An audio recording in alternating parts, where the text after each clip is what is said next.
warahmatullahi wabarakatuh.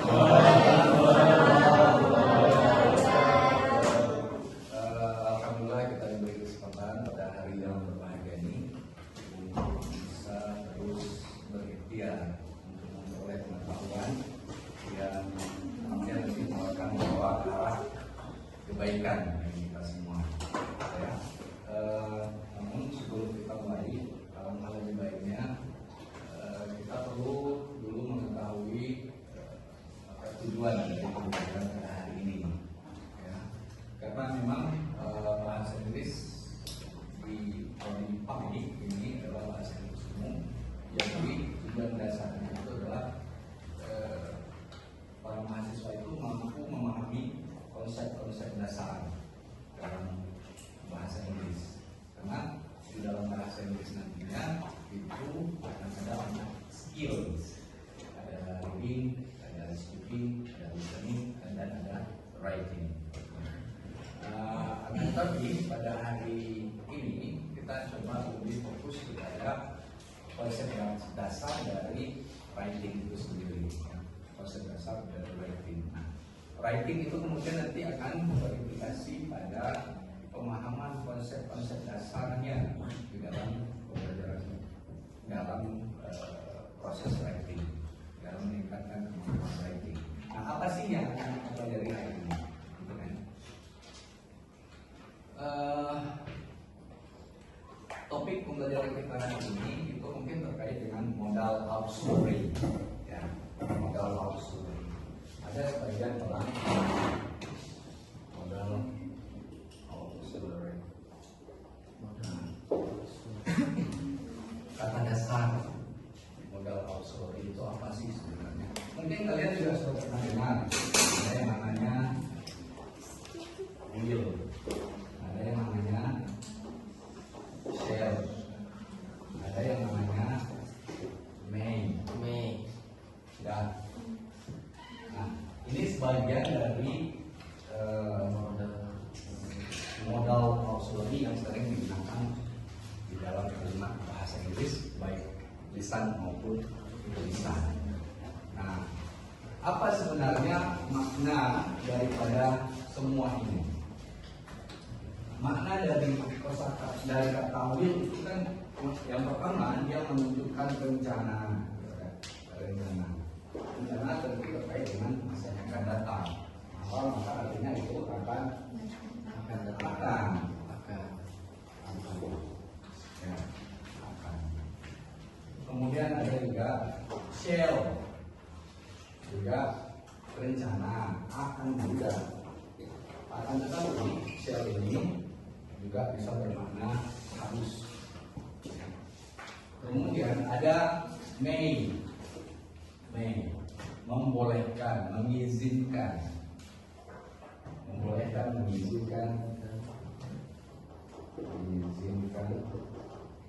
melakukan sesuatu, ya, membolehkan atau mengizinkan melakukan sesuatu. Dan yang berikutnya itu ada must.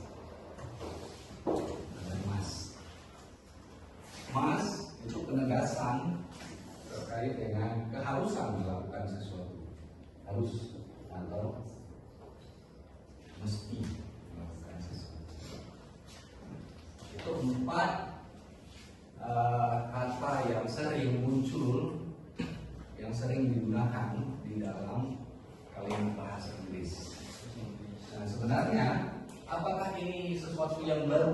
Bukan. Ini bukan sesuatu yang baru sebenarnya.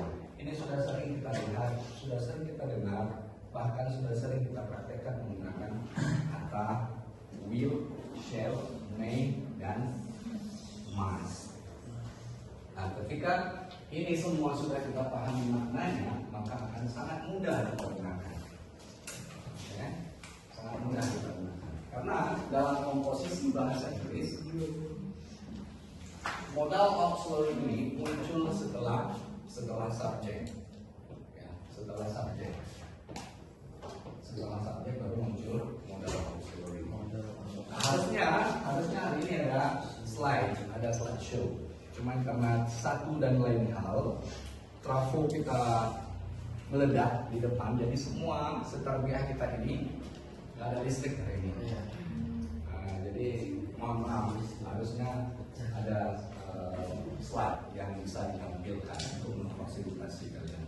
demikian, jangan khawatir, insyaallah nanti akan dibagikan juga selanjutnya. Ya. Oke. Nah, Pak, bagaimana komposisi kalimat dengan menggunakan modal auxiliary ini? Nah, komposisi kalimatnya seperti ini.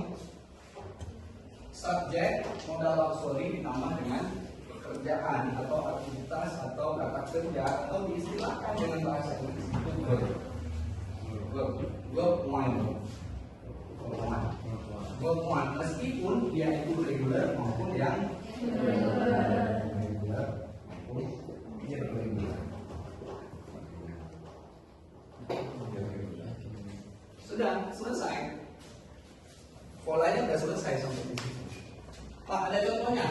Udah gampang, kalau sudah seperti ini kan gampang sekali itu contohnya. Apa? Siapa yang kira-kira? Saya kasih contoh satu. We will leave the class at 9. Oke. Nah, will ini bermakna apa? We will leave the class at 9. Kita akan bubar, akan pergi meninggalkan kelas pada jam 9. Nah, kita lihat komposisinya di sini. Subjek plus will plus kata kerja dan selesai. Nah, kalau seandainya nanti ke depan katakanlah dalam kehidupan sehari-hari di lingkungan kampus, di lingkungan rumah, di lingkungan masyarakat biasa, ada teman yang mengajak kita untuk berkomunikasi dengan bahasa Inggris, menanyakan sesuatu apa yang akan kamu lakukan, maka komposisi kalimat yang harus kita gunakan seperti itu. Nah, oke, paham? Oke, itu salah satu contoh. Nah, Pak, untuk contoh-contoh yang lain penggunaannya juga sama penggunaannya. Cuman makna dari kata modal auxiliary ini yang berbeda, sehingga setiap kata punya tujuan atau makna yang ingin disampaikan. So that's it. Ya. Jadi ya seperti itu. Paham sampai di situ? Oke, nah sekarang saya mau kalian berdiskusi. Atau sebelum kita berdiskusi, kita buat dalam bentuk kelompok. Ada yang mau ditanyakan dulu?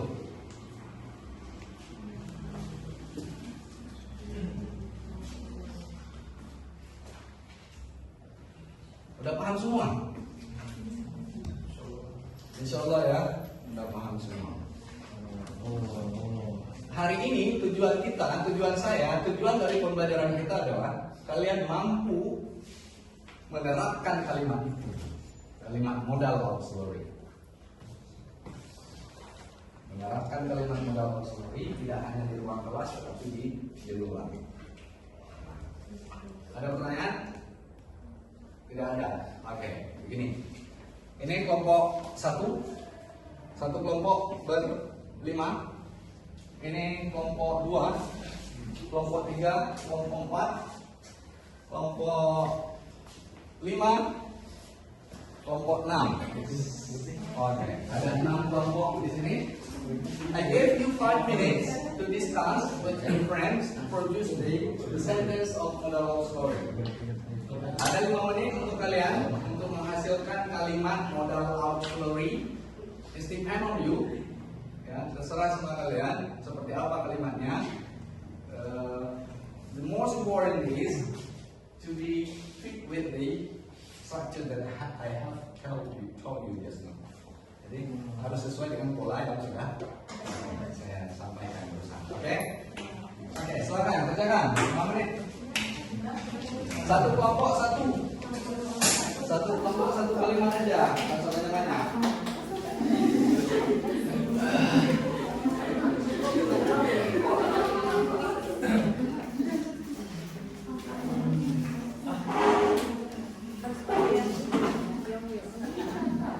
Ini boleh tarik kemari, boleh lingkar, bulat, Ini boleh diskusi, lingkar, belah, boleh.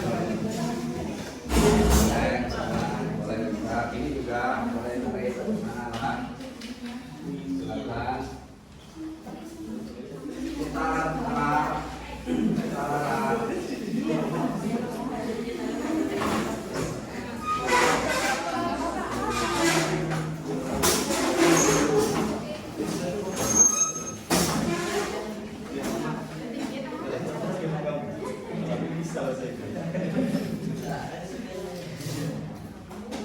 sekarang bukan saatnya kita berbicara terkait saya berusaha lagi bukan saatnya itu lagi kita, karena kita zamannya memang dipenuhi dengan dilingkupi oleh bahasa Inggris. Kita yang harus bisa sekarang. Kalau tidak, ketinggalan zaman terus kan.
Ada lagi jenis kata modal auxiliary?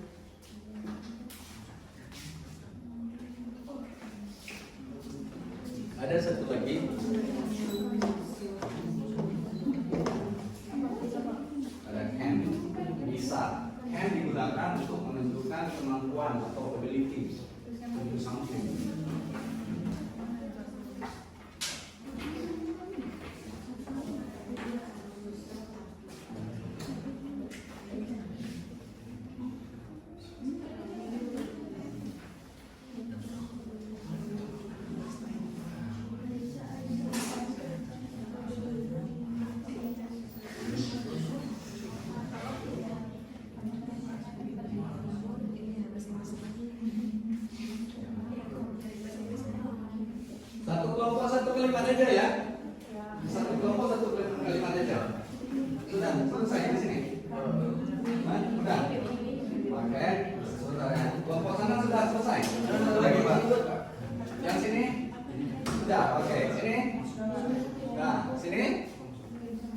Sudah? Kayaknya mau diskusi. Diskusi. Sudah selesai. Sini? Oke, mantap. Oke, baik. Saya mau kalian menunjukkan atau menyampaikan kalimat yang sudah kalian buat. Oke, dari kelompok paling belakang dulu. Yang keras suaranya.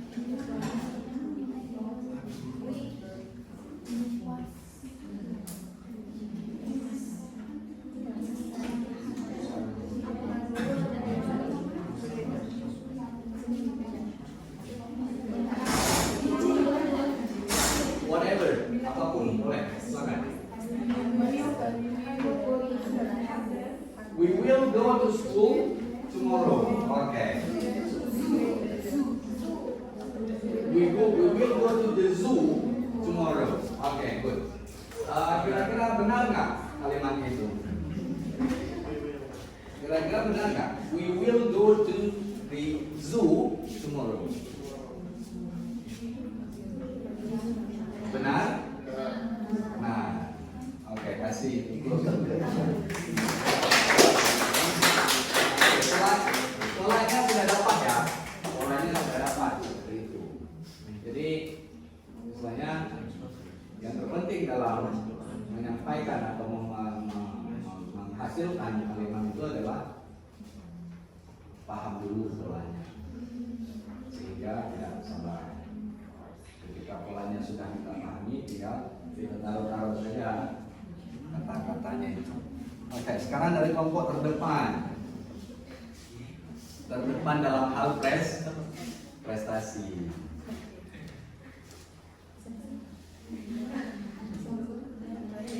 You must study harder to get good grade. You must study harder to get good grade. Okay, grade.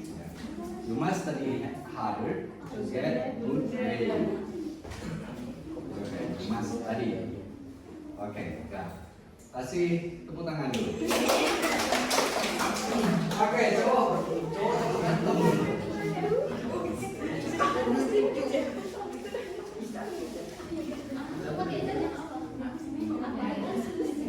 Ayo mulai.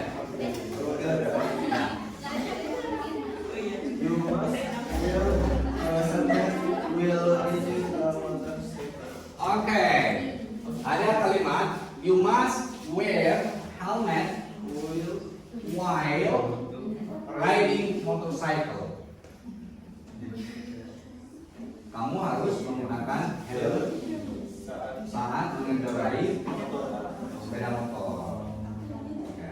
Benar ya? Benar, Pak. Oke, yang belum coba, sebelah sini yang belum mana? Oke, silakan.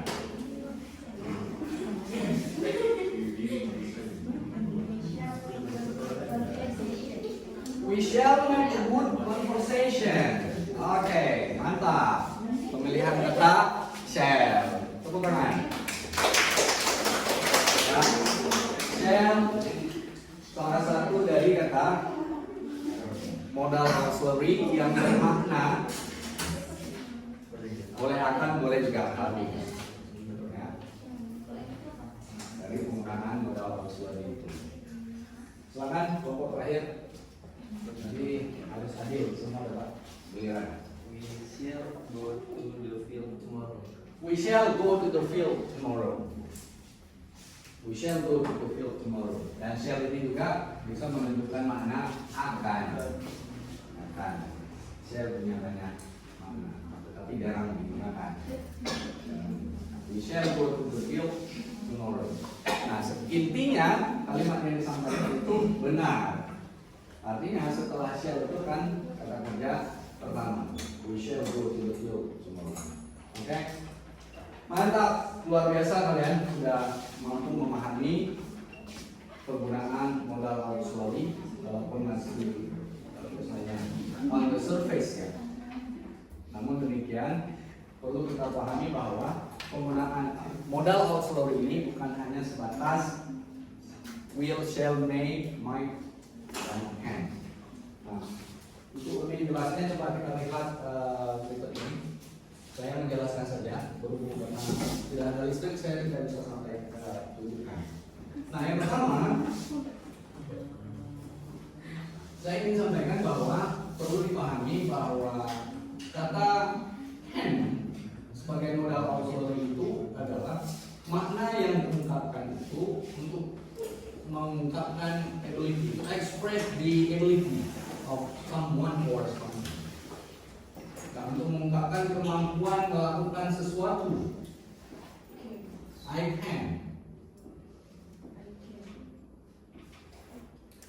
can do these tasks.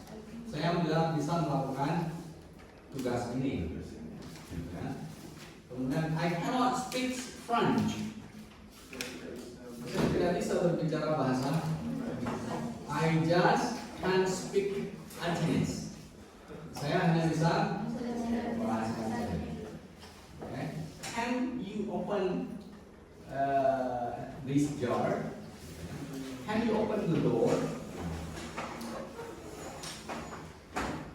Oke, itu can.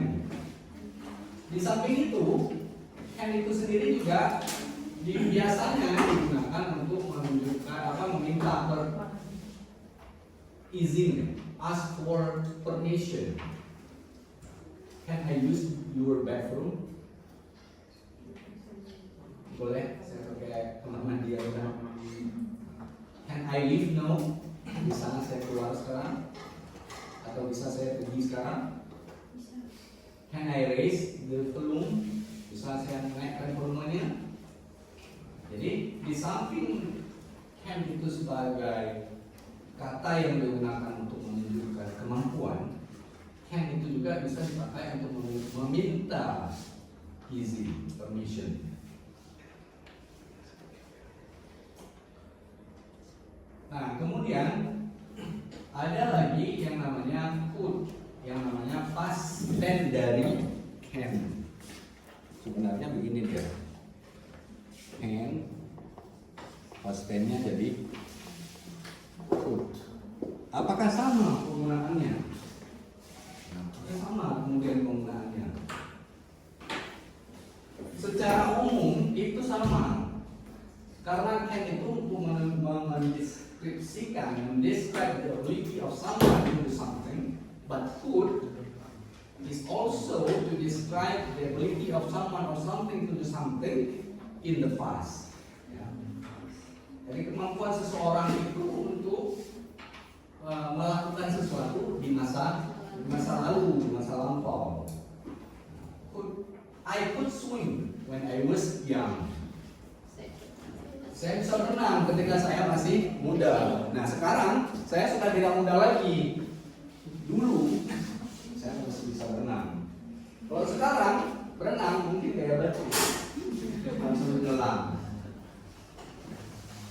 Ya. Kemudian you could see the boat sinking.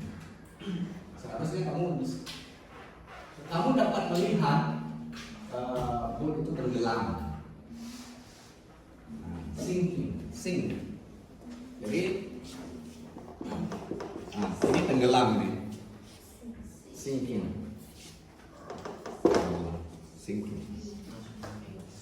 Antara sinking dengan thinking itu hampir-hampir sama. Thinking, sinking, tenggelam.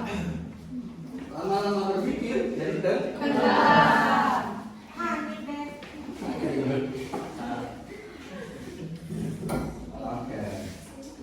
Intinya bahwa could itu juga bisa digunakan untuk menunjukkan kemampuan dalam konteks masa. Kemudian yang kedua itu ada may, ya.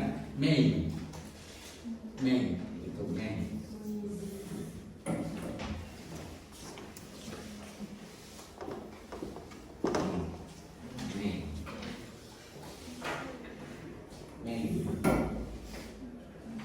May.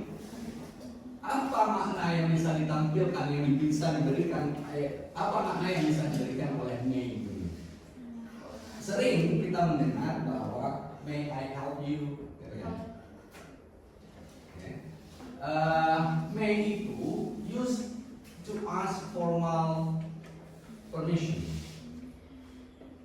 untuk memperoleh izin secara formal, memperoleh izin secara formal. Formal di situ konteksnya sangat polite, sangat sopan. May I help you? May I take you to the hospital? Gitu kan? Jadi itu may itu digunakan untuk mengungkapkan izin secara formal. Contoh, may I come in? Boleh saya masuk? May I come in? May I say something now? Boleh saya mengungkapkan atau mengatakan sesuatu sekarang? Gitu ya. May I ask one question? Boleh saya tanya satu pertanyaan? Nah, sebenarnya kalau kita perhatikan modal auxiliary ini secara serius, secara detail, justru ini akan memfasilitasi kemampuan kita untuk memudahkan kita untuk berbicara bahasa Inggris. Karena dia sering sekali digunakan dalam kehidupan sehari-hari, tidak hanya di ruang kelas tetapi juga di luar.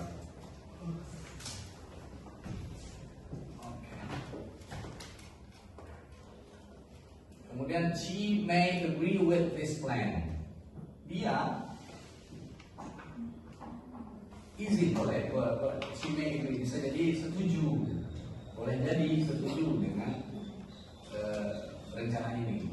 Tetapi dalam konteks ini, may dalam konteks contoh yang saya baca barusan, yang saya sampaikan barusan, itu terkait dengan bahwa may itu used to suggest something.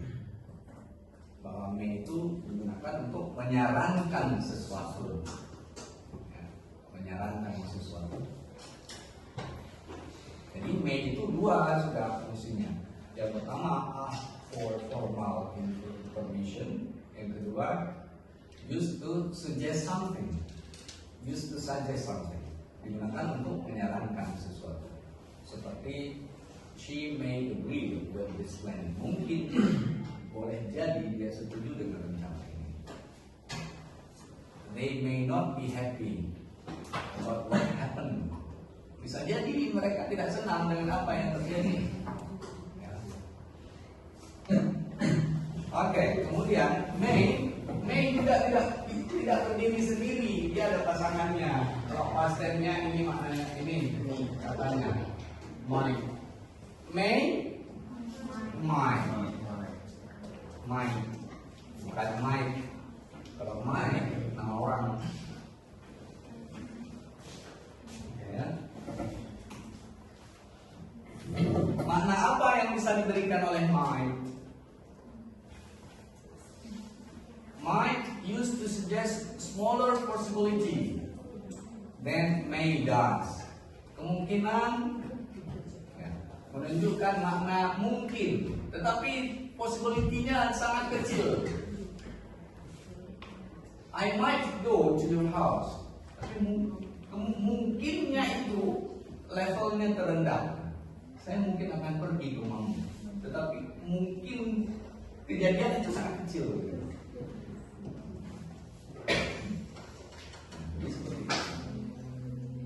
He might have finished. It. Dia mungkin sudah selesai itu, kerjaannya sudah selesai, tetapi kemungkinannya itu kecil. Oke, dan beberapa contoh yang lain, karena berhubung waktu yang singkat ini, saya hanya menjelaskan sekilas. Nanti referensinya boleh saya kasih, saya sampaikan ke kalian. Nanti silahkan dibaca-baca lagi. Yang berikutnya itu ada kata-kata must.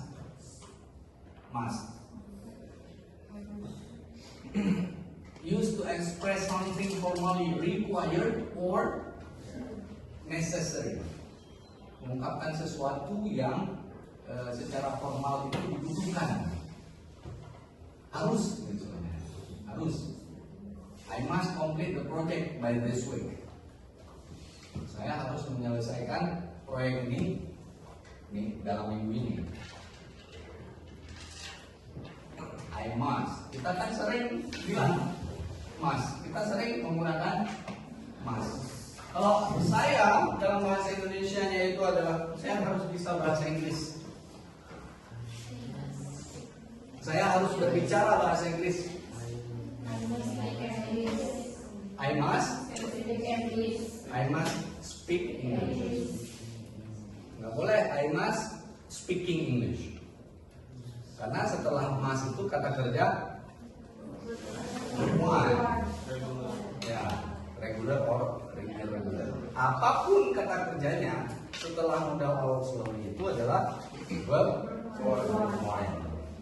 I must speak English. Nggak boleh I must to speak English.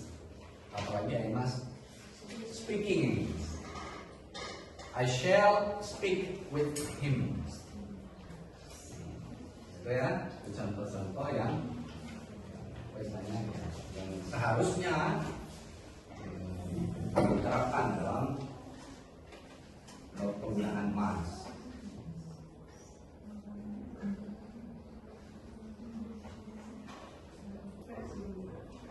Kemudian must itu sendiri juga used to show that something is very likely.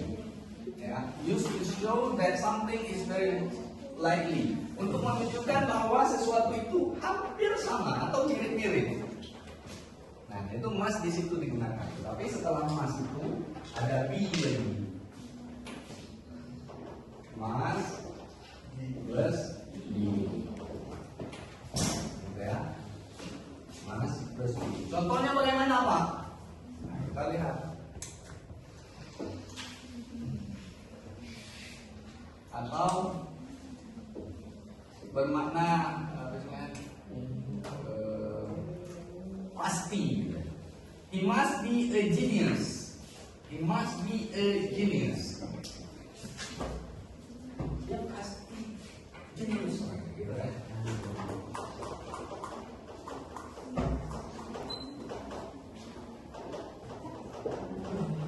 Nah, seperti ini. He must be a genius. Kemudian contoh lain, you must be joking. You must be joking. Kamu pasti bercanda.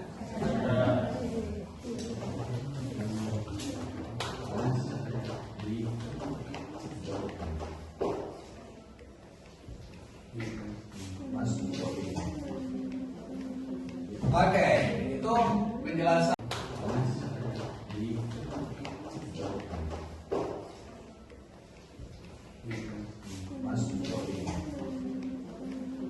Oke, itu penjelasan terkait dengan modal auxiliary. Namun setelah itu sebenarnya ini ada kuis. Ya, ada kuis. Ada kuis, ada 1, 2, 3, 4, 5, 6 soal yang harus dikerjakan. Saya kirim saja. Nanti silakan dijawab dan saya akan periksa. Before we close the class, any questions, please? Sebelum kita tutup pertemuan ini, ada pertanyaan? No question. Oke, kesimpulannya bahwa modal auxiliary itu memberi makna tertentu di dalam kalimat, bergantung dari kata modal auxiliary yang digunakan. Nah, modal auxiliary itu di dalam kalimat setelah letaknya setelah subjek, setelah subjek modal auxiliary dan diikuti oleh verb one. Gitu ya. Modal auxiliary itu dia juga memiliki yang dalam bentuk past formnya, bentuk pastnya. Kalau can, bentuk pastnya jadi could. Kalau shall, bentuk pastnya jadi should. Kalau pasnya jadi would. Nah, kemudian kalau may itu pastennya dari might. Jadi itu merupakan hal yang selayaknya kita pahami. Di samping itu kita juga terus menggunakan modal auxiliary itu ketika kita mengucapkan kalimat-kalimat dalam bahasa Inggris. Ketika kita mengucapkan rencana, otomatis kita akan menggunakan modal auxiliary yang tepat, di mana bahwa modal auxiliary itu memberi makna tertentu di dalam kalimat. Oke, paham tum? Any question? Oke, baik. Demikian saja pertemuan hari ini. Saya pikir ini merupakan sesuatu yang luar biasa sekali. Tetap semangat terus untuk belajar sehingga diberi keberkahan, keluasan, amin, pengetahuan segala macam yang nantinya itu akan bermanfaat untuk masa depan kita semua. Amin. Amin. Assalamualaikum warahmatullahi wabarakatuh.